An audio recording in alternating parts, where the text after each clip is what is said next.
तो सुप्रभात बच्चों। वैसे हम आज आपको अपने विषय से जुड़े हुए एक ऐसे तथ्य के बारे में जानकारी देने के लिए चल रहे हैं कि जिसका प्रयोग हम औपचारिक शिक्षा देने के पहले से ही प्रारंभ कर देते हैं और यह जन्म से लेकर के मृत्यु के पहले तक ये प्रक्रिया हम लोगों के मन में चलती रहती है और बहुत ही उपयोगी है। हमें हमेशा पठन पाठन के अतिरिक्त भी इसकी आवश्यकता पड़ती है। तो आप लगभग समझ ही गए होंगे कि हम क्या कहना चाहते हैं। स्क्रीन पर हमारे जो चल रहा है पत्र लेखन। वैसे अगर हम पत्र के संदर्भ में पत्र के इतिहास के बारे में चर्चा करें तो पत्र का तात्पर्य होता है कि विचारों के आदान प्रदान का माध्यम। पत्र की अगर परिभाषा देखें, पत्र के शब्द पर अगर हम अपने विचार को केंद्रित करें तो हमें यही पता लगता है कि पत्र वह माध्यम है जो हमारे विचारों के आदान प्रदान को एक व्यक्ति से दूसरे व्यक्ति के माध्यम तक संप्रेषित करता है। तो बच्चों थोड़ा सा इसके हम इतिहास के बारे में अगर जानकारी प्राप्त कर लें तो बहुत अच्छा हो। और ये पत्राचार की जो व्यवस्था है जिसको हम कम्युनिकेशन कहते हैं, ये मानव जीवन की सभ्यता से जुड़ा हुआ प्रश्न है। कहने का तात्पर्य कि मानव जब सभ्यता में आया या उसके पहले भी वो अपने विचारों का आदान प्रदान करता था किन्हीं संकेतों के माध्यम से, किन्हीं भी तथ्यों के माध्यम से। किंतु जब ये सभ्यता में आया तो इसने अपने विचारों का एक माध्यम बनाया और उसी माध्यम के माध्यम से वह अपने विचारों को संप्रेषित करता था। आदिकाल में इसका सशक्त माध्यम हम अगर जानना चाहें तो हमारे कवियों ने, हमारे ऋषि मुनियों ने ताम्रपत्र पर लेखन का कार्य करते थे। उसके पहले और भी अगर हम थोड़ा सा जाएं तो वृक्ष के पत्रों को भी हम पत्र के रूप में प्रयोग करते थे और अपने संदेश को उस पर अंकित करके एक दूसरे तक संप्रेषित करते थे। और भी अगर आधुनिकता की तरफ हम चले, जब हमें स्क्रिप्ट की जानकारी हुई, लेखनी की जानकारी हुई, तो उसी भावना को जो हम ताम्रपत्रों पर या भोजपत्रों पर या पत्रों पर करते थे, उसी को हम, जब हमें लिपि का ज्ञान हुआ तो हम लिपि और उस स्क्रिप्ट के माध्यम से, उस लिपि के माध्यम से अपनी भावनाओं को एक कागज पर उकेरने लगे। एक चौकोर कागज जो है वो हमारी भावनाओं का वास्तव में प्रतिबिंब होता है। पत्र हम उसे कहते तो हैं, लेकिन वह पत्र जो है हमारी भावनाओं का एक प्रतिबिंब होता है जो उपस्थित न होते हुए भी उपस्थिति का भान कराता है अगले व्यक्ति को।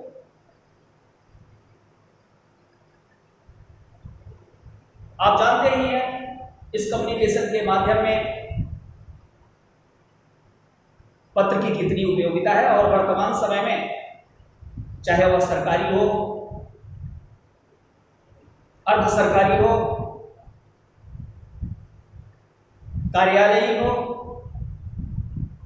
पारिवारिक हो, तो इस प्रकार से पत्रों का एक वर्गीकरण किया गया। तो उस वर्गीकरण के आधार पर पत्र के दो प्रकार माने गए।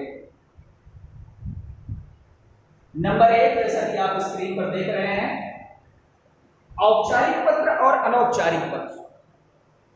तो बच्चों ये जो पत्र के दो प्रकार हैं, औपचारिक और अनौपचारिक,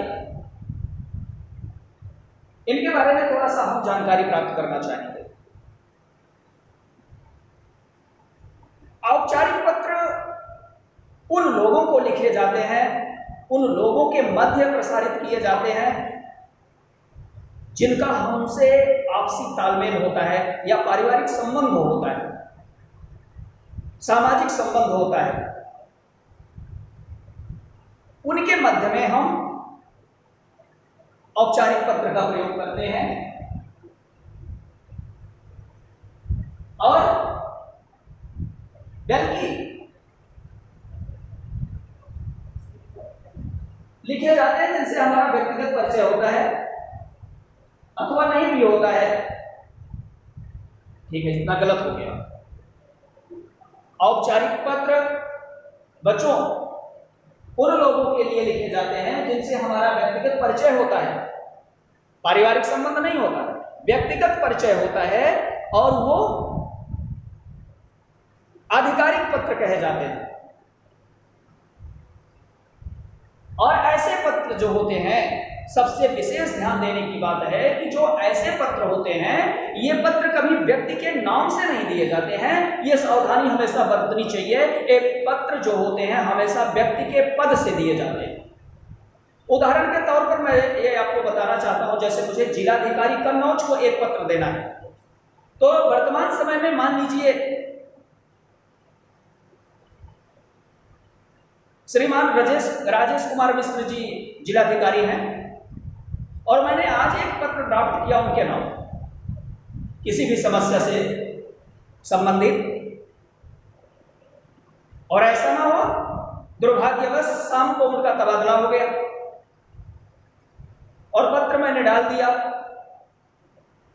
और श्रीमान राजेश जी का शाम को तबादला हुआ और यहां से दूसरी जगह वो ट्रांसफर हो गए। पत्र वहीं पर पड़ा हुआ है। अगले दिन कोई दूसरे जिलाधिकारी महोदय चार्ज में आए। पत्र तो मैंने श्रीमान राजेश जी के नाम से डाला है और वो महोदय दूसरा उनका नाम है, तो मेरा पत्र जो है वो बेकार हो गया। इसलिए हमें हमेशा जब अनौपचारिक पत्र का प्रयोग करना हो तो हम सबसे पहले इस बात पर ध्यान दें कि हम व्यक्ति के नाम से नहीं बल्कि व्यक्ति के पद से है। क्योंकि अगर हम जिलाधिकारी कन्नौज का नाम वहां पर डालते हैं तो कोई भी वहां पर व्यक्ति होगा, वो उस पद पर जो होगा वह पत्र हमेशा उसके काम में आएगा, अर्थात वह पत्र हमेशा आपका प्रभाव में बना रहेगा। इसलिए इस बात को जरूर ध्यान में रखना होगा कि हमें हमेशा औपचारिक पत्र जो होता है वो व्यक्ति के नाम से नहीं बल्कि व्यक्ति के पद से और विभाग के नाम से हमेशा देना होता है। अब औपचारिक पत्र के प्रकार भी होते हैं। आपने देखा कि पत्र के दो प्रकार हुए, औपचारिक अनौपचारिक। आपने देखा औपचारिक पत्र का संबंध आपसे हो सकता है, ये विभागीय पत्र होता है, कार्यालयीय पत्र होता है, इसको हम शासकीय पत्र भी कहते हैं। और अब इसके भी प्रकार हैं। इसके प्रकार में नंबर 1 है प्रार्थना पत्र। बच्चों, प्रार्थना पत्र जब हम किसी वस्तु को किसी से मांगने के संदर्भ में प्रयोग करते हैं, अपनी भावनाओं को प्रेषित करना चाहते हैं, तो वहां पर हम प्रार्थना पत्र कहते हैं, लिखते हैं। जैसे कोई भी स्टूडेंट्स अपने प्रधानाचार्य को शुल्क माफी है अथवा अवकाश हेतु प्रार्थना करता है, चाहता है वह, तो वो प्रार्थना पत्र लिखेगा। आवेदन पत्र, जैसे आप किसी भी कार्यालय में आप उसमें भर्ती होना चाहते हैं, उससे कुछ आप अपना चाहते हैं, नियुक्ति चाहते हैं या सहभागिता करना चाहते हैं, तो वहां पर हम आवेदन पत्र का प्रयोग करते हैं। ये सब औपचारिक पत्रों के प्रकार हैं। शिकायती पत्र, जैसे आपको किसी भी विभाग के कर्मचारी से आपको कष्ट है, दुख है, वो आपकी बात को नहीं सुनता है, तो आप इस औपचारिक पत्र के उस प्रतिभाग में जाएंगे जो शिकायती पत्र कहलाएगा। ऐसे पत्र को हम शिकायती पत्र कहलाते हैं। संपादकीय पत्र, जब हम अपनी बात को किसी मंच के माध्यम से किसी तथ्य पर कहते हैं तो वो हमें संपादकीय पत्र के रूप में। शुभकामना पत्र, अगर आपको आपका मित्र किसी भी विभाग का कर्मचारी बहुत अच्छा कार्य किया है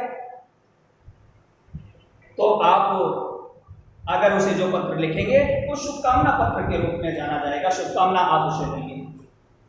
धन्यवाद पत्र, आप कोई कार्य कर रहे हैं और उसमें किसी ने आपको सहयोग दिया है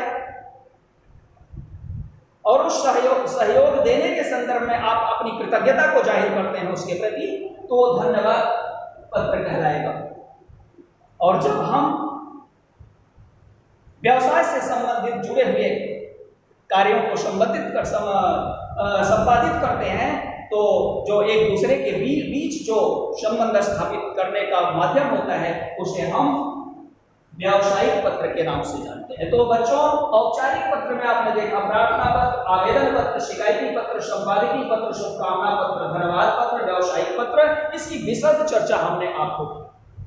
अब ये जो औपचारिक पत्रों के अंदर कुछ विशेष बातें होती हैं जिनको हमें ध्यान में रखना चाहिए, जिससे हमारा पत्र और भी सारगर्भित और हमारी बात को अच्छी तरीके से अगले को समझाने के लिए कारगर होती है, उसको थोड़ा सा हमें ध्यान देना होगा। एक का प्रार्थना पत्र है, इसमें अवकाश के लिए प्रार्थना पत्र, शुभकामना करने के लिए प्रार्थना पत्र, आवेदन पत्र है, नौकरी के लिए प्रार्थना पत्र, स्थानांतरण के लिए पत्र लिखना होता है, शिकायती पत्र में अधिकारियों से शिकायत करना होता है, संपादकीय पत्र में संपादक के नाम पत्र लिखना होता है, शुभकामना पत्र में अधिकारी द्वारा किसी की उन्नति याद कर शुभकामना, धन्यवाद अधिकारियों का आभार ज्ञापन करने के लिए, व्यावसायिक कंपनी, संस्था आदि के नाम। तो ये आपका रहा औपचारिक पत्र। अब हम आते हैं अनौपचारिक पत्र। तो बच्चों, अनौपचारिक पत्र उन लोगों के लिए लिखे जाते हैं जिनसे हमारा व्यक्तिगत परिचय या संबंध होता है। व्यक्तिगत सामाजिक संबंध हो, पारिवारिक संबंध इसको हम कह सकते हैं।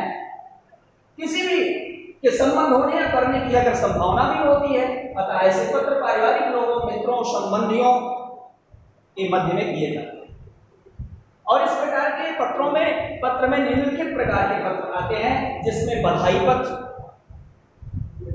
जब कोई भी व्यक्ति किसी भी सफलता को अर्जित करता है और अर्जित करने के बाद हमारा यह फर्ज बनता है कि हम उसको बधाई दें, तो ऐसे पत्र को हम बधाई पत्र कहते हैं। आभार प्रदर्शन पत्र, आप कोई कार्य कर रहे हैं, उस कार्य में आपके मित्र ने, आपके पारिवारिक जन ने आपका सहयोग किया, तो आपका यह कर्तव्य बनता है कि आप भी उसके प्रति कुछ आभार व्यक्त करें। ऐसे पत्र को आभार प्रदर्शन पत्र के नाम से जानते हैं।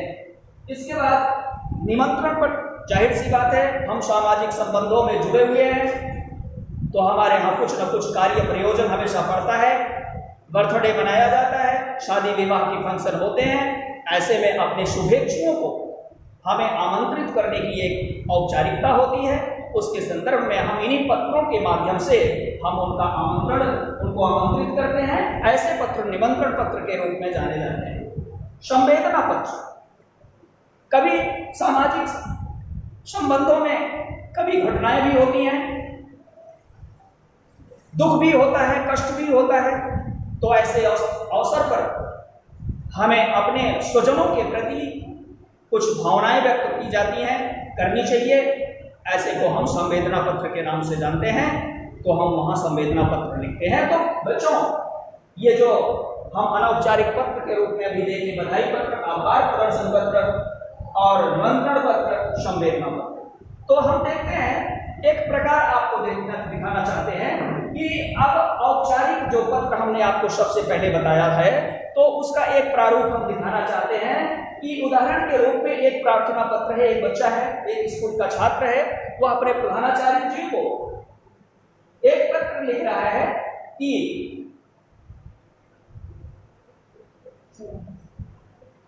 उसे छुट्टी चाहिए, मान लीजिए उसे छुट्टी चाहिए, अवकाश पत्र लिखना चाहता है, तो उसमें ध्यान देने की कौन कौन सी मुख्य बातें होती हैं और क्या क्या होना चाहिए।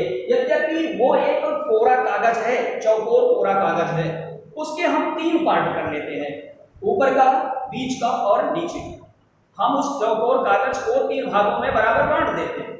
ऊपर के भाग को सबसे पहले हम देखते हैं, नंबर 1 डालेंगे वहां पर हम सेवा, उसके बाद नंबर 2 पर हम डालेंगे उसी के जस्ट नीचे टॉप पर, बाईं तरफ टॉप पर हम डालेंगे प्रधानाचार्य विद्यालय का नाम सेवा में श्रीमान प्रधानाचार्य महोदय विद्यालय senior Saint Xavier's senior secondary school police line road Kannauj. ठीक इसी अवतार से जो भी बच्चे इसको देखें वो जिस स्कूल में हो उस स्कूल का नाम अपने डाल दें। उसके बाद तीसरे नंबर पर हम डालते हैं, इसमें ध्यान देना होगा कि हमें विषय जरूर डालना होता है। ऊपर टॉप पर सेवा में श्रीमान प्रधानाचार्य महोदय, उसके बाद विषय का नंबर आता है, हम विषय डालते हैं और विषय में लिखते हैं कि किस हेतु से हम इस पत्र को लिख रहे हैं। चौथे नंबर पर संबोधन महोदय अथवा महोदया, आप जिस अधिकारी को पत्र लिख रहे हैं, जिस प्रिंसिपल को पत्र लिख रहे हैं, वो फेमिनिन है अथवा मैस्कुलिन है अथवा जो भी हो, इस पर जरूर ध्यान दें। अगर स्त्री है, महिला है तो आप महोदया लगाएंगे और अगर पुरुष है तो आप महोदय लगाएंगे, संबोधन आप करेंगे। जस्ट उसके बाद पांचवें नंबर पर आता है कि आपका विषय वस्तु, आप अपनी बात को बड़े ही सरल सहज शब्दों में, सटीक शब्दों में, कम शब्दों में आप वहां पर अपनी विषय वस्तु को लिखेंगे। छठे नंबर पर आता है जब आप अपना ये विषय वस्तु डालेंगे, लिखेंगे, उसके बाद धन्यवाद जरूर ज्ञापित करेंगे क्योंकि आपने धन्यवाद दिया। उसके बाद स्वनिर्देश भी आप अपने देंगे। उसके बाद नाम और हस्ताक्षर। स्वनिर्देश का मतलब कि आप राइट साइड आ जाएंगे, नीचे वहां लिखेंगे आपका, अपना, शिष्य, शुभचिंतक, जो भी आप डालना चाहें वहां पर डालेंगे। उसके बाद आप अपना नाम और हस्ताक्षर करेंगे, अपना कक्षा लिखेंगे और अपने रोल नंबर को लिखेंगे। बहुत मैं देखता हूं कि बच्चे क्या गलती कर बैठते हैं, सारे को बहुत अच्छी तरीके से लिखेंगे, लेकिन नीचे आपका शिष्य आलोक कुमार, नीचे तो न कक्षा डाले हैं और न ही दिनांक डाले हैं। यहाँ ये शो कर रहा है कि ये किस कक्षा का है और न ही ये शो कर रहा है किस दिनांक का है। तो इस बात पर जरूर ध्यान रखिए, आप अपनी कक्षा और दिनांक को जरूर डालिए, जिससे आपका पत्र निश्चित स्थल पर और सटीक व्यक्ति के पास पहुंचे और आपका कार्य आसानी से हो जाए। तो बच्चों 10वें नंबर पर दिनांक ये भी मैंने बताया कि आपको डालना होगा। अब ये प्रारूप है आपका, आइए प्रार्थना पत्र का एक प्रारूप देखते हैं। सेवा में प्रधानाचार्य महोदय, ये इस प्रकार से आपने लिखा, यहाँ पर विद्यालय का नाम हुआ है।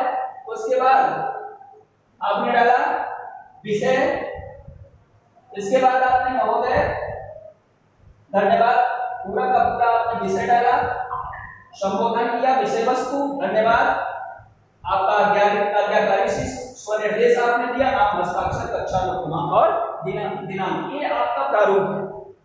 इसी प्रकार के प्रारूप पर आपको अपनी भावनाओं को व्यक्त करना होगा। उदाहरण के तौर पर हम एक और भी देखते हैं, प्रधानाचार्य को दंड लगी हुई है कुछ किसी भी विषय पर, तो उसको माफ करने के लिए ये प्रारूप है। प्रधानाचार्य महोदय, Saint Xavier senior secondary school police line road Kannauj, विषय दंड माफ करने के संदर्भ में महोदय, निवेदन है कि हम सभी छात्र विद्यालय की प्रतिष्ठा को अक्षुण्ण बनाए रखने के लिए सदैव सजग रहते हैं और विद्यालय के नियमों का सप्रयास पालन करते हैं। फिर भी विद्यालय के मैदान में खेलते हुए हमसे गेंद खिड़की से जा लगी और संयोग से यहाँ खड़े छात्र को चोट लग गई। आपसे इस कार्य से, अपने इस कार्य से मैं लज्जित हूं। हम पटना में, हम सेंट जेवियर्स कन्नौज में 10वीं कक्षा के सभी छात्रगण इस घटना से,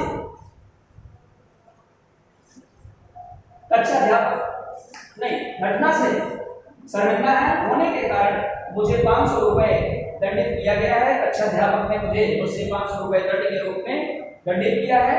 आप आशा करता हूं कि आप ऐसी घटना मुझसे नहीं होगी, इसका विशेष ध्यान रखूंगा। मेरा आपसे अनुरोध है कि इस दंड को माफ करने की कृपा करें। धन्यवाद जी। तो इस प्रकार से अभी आपने देखा कि ये आपका प्रारंभ है। तो बच्चों ठीक इसी प्रकार से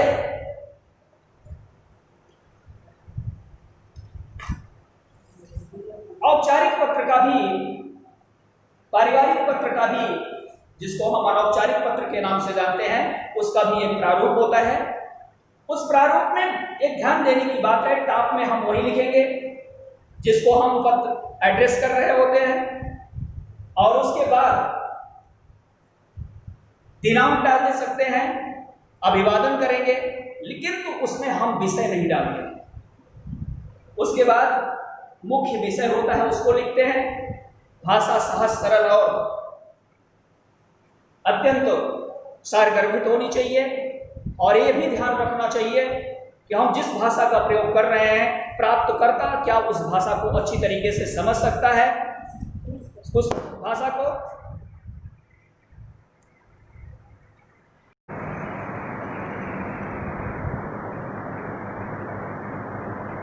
हाँ बच्चों, तो अभी मैं बता रहा था कि अनौपचारिक पत्र का प्रारूप क्या होगा। सबसे पहले तो इस पर हमें ध्यान देने की जरूरत यह है कि हम ये पत्र किसको लिख रहे हैं, अपने बड़े को लिख रहे हैं, छोटे को लिख रहे हैं, अथवा अपने समकक्ष के लोगों को लिख रहे हैं। ये कैसे पता चलेगा कि हम किसको लिख रहे हैं? तो हमारे यहाँ अभिवादन के कुछ प्रारूप हैं और कुछ शब्द हैं,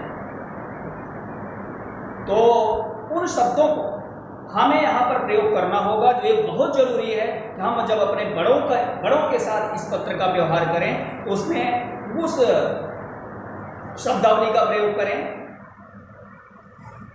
और जब अपने समकक्ष वालों के लिए प्रयोग करें तो उस शब्दावली का प्रयोग करें, और जब अपने से छोटे के लिए करें तो प्रिय, स्नेहिल आदि का प्रयोग करें। यही विशेष बात है इस पत्र में बताने के लिए। थोड़ा सा इसमें आपने देखा कि जब हम इस प्रकार के पत्र लिखते हैं तो यहाँ पर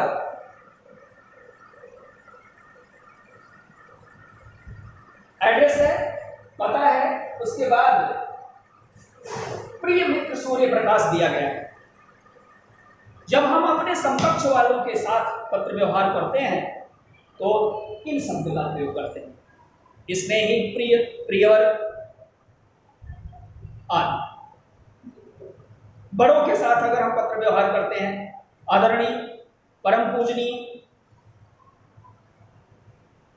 आदि। और जब अपने से छोटे के लिए करते हैं पत्र व्यवहार हम, तो हम उसमें बोलते हैं प्रिय, स्नेहिल आदि।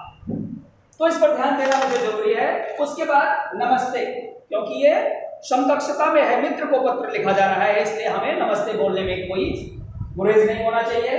अब आपने देखा कि यहाँ पर विषय नहीं है, विषय यहाँ पर नहीं है, क्योंकि ऐसे पत्रों में, अनौपचारिक पत्र में विषय नहीं होते हैं।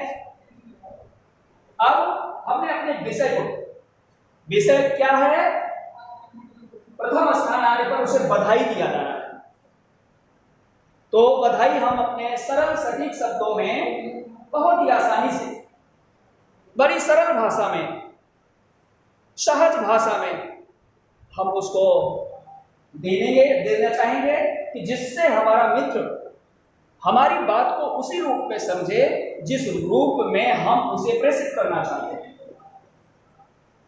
प्रसन्नता के अथाह सागर में डूबा हुआ अति आनंदित मैं ईश्वर से कामना करता हूं कि तुम सानंद होगे। आज दूरदर्शन पर समाचार प्रसारित किया गया कि सीबीएसई द्वारा संचालित कक्षा 10 का परीक्षा परिणाम घोषित कर दिया गया है। इसमें राजकीय विद्यालय दिल्ली में पढ़ने वाले छात्र चंद्र प्रकाश ने उच्चतम अंक प्राप्त कर दिल्ली में प्रथम स्थान प्राप्त कर राजकीय विद्यालय को गौरवान्वित किया है। इस समाचार को सुनकर मेरा मन में और नृत्य करूंगा। इस सफलता के लिए पुनः पुनः बधाई। मैं आशा करता हूं कि अपनी इस प्रतिभा को अक्षुण्ण बनाए रखोगे और आगे भी चुनौती को स्वीकार करते हुए परिश्रम में कोई कसर नहीं छोड़ोगे। परिवार के अन्य छात्रों के लिए तुम हमेशा ही प्रेरणा स्रोत बने रहोगे। ढेर सारी शुभकामनाओं के साथ तुम्हारा अभिन्न ऋषभ आवासन। एक चीज और ध्यान में रखिए, जब आप इस तरीके से पत्र को अपनी परीक्षा के कॉपी में, परीक्षा अथवा एग्जाम में लिख रहे होंगे, तो आपको यह मना किया जाता है कि आप नीचे अपना नाम और क्लास नहीं डालेंगे। आपका नीचे आप बस आकर के छोड़ दीजिए। आपको वहां पर अपना नाम नहीं डालना है। इस विशेष बात को जरूर अपने ध्यान में रखिए और इसको अक्षरशः पालन में लाइए। एक और नया ट्रेंड चला है, आपने पहले देखा होगा कि जब हम पत्र लिखते थे तो पत्र लिखने के बाद जब हम बॉटम पर आते थे पेपर पत्र के, तो अपने सारे संबोधन को यहाँ पर हम डालते थे।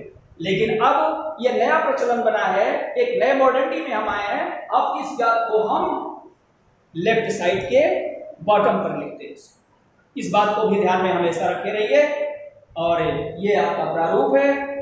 तो बच्चों, मुझे ये आशा ही नहीं कि पूरा विश्वास है, पत्र एक बहुत ही आवश्यक चीज है, चाहे वो किसी भी वर्ग का छात्र हो, चाहे वह साइंस वर्ग का छात्र हो, वाणिज्य वर्ग का छात्र हो, व्यावसायिक वर्ग का छात्र हो, विज्ञान वर्ग का छात्र हो, कला संकाय का छात्र हो, किसी भी वर्ग का छात्र हो, उसके लिए पत्र लेखन अति आवश्यक होता है, क्योंकि उसे समाज में रहना है और एक दूसरे से अपनी बात को संप्रेषित करना है। किंतु आज के युग में मैसेजिंग हो रही है, फिर भी मैसेजिंग में भी इसकी आवश्यकता होती है। हम अगर आप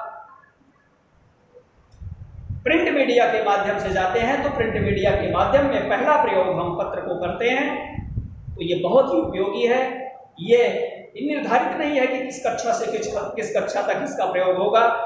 क्लास फर्स्ट से कक्षा 1 से लेकर के आगे हमारे जीवन में हमेशा इसका प्रयोग बना हुआ है, इसकी उपयोगिता बनी हुई है। लिहाजा इस पर विशेष ध्यान दे करके आप एक अच्छे पत्र लेखक बन सकते हैं, एक अच्छा पत्र आप दे सकते हैं। आपके पत्र को प्राप्त करके प्राप्तकर्ता हमेशा आपको अच्छा स्थान देगा, क्योंकि first impression is a last impression. पत्र जो होता है वह आपका प्रथम प्रस्तुतकर्ता, प्रथम परिचयकर्ता होता है। लिहाजा मेरा आपसे अनुरोध है और ये सुझाव भी है कि आप पत्र को अच्छी तरीके से लिखें। और मुझे ये विश्वास है कि इस वीडियो को बनाने में हमारे साथ अनीता त्रिपाठी मैम ने भी सहयोग किया है, और हम दोनों का ये प्रयास है कि हमारे बच्चे इस वीडियो से अधिक लाभ प्राप्त करेंगे। और थोड़ा सा भी अगर लाभ आपने प्राप्त किया तो हम लोग अपने मेहनत को सार्थक समझेंगे। धन्यवाद।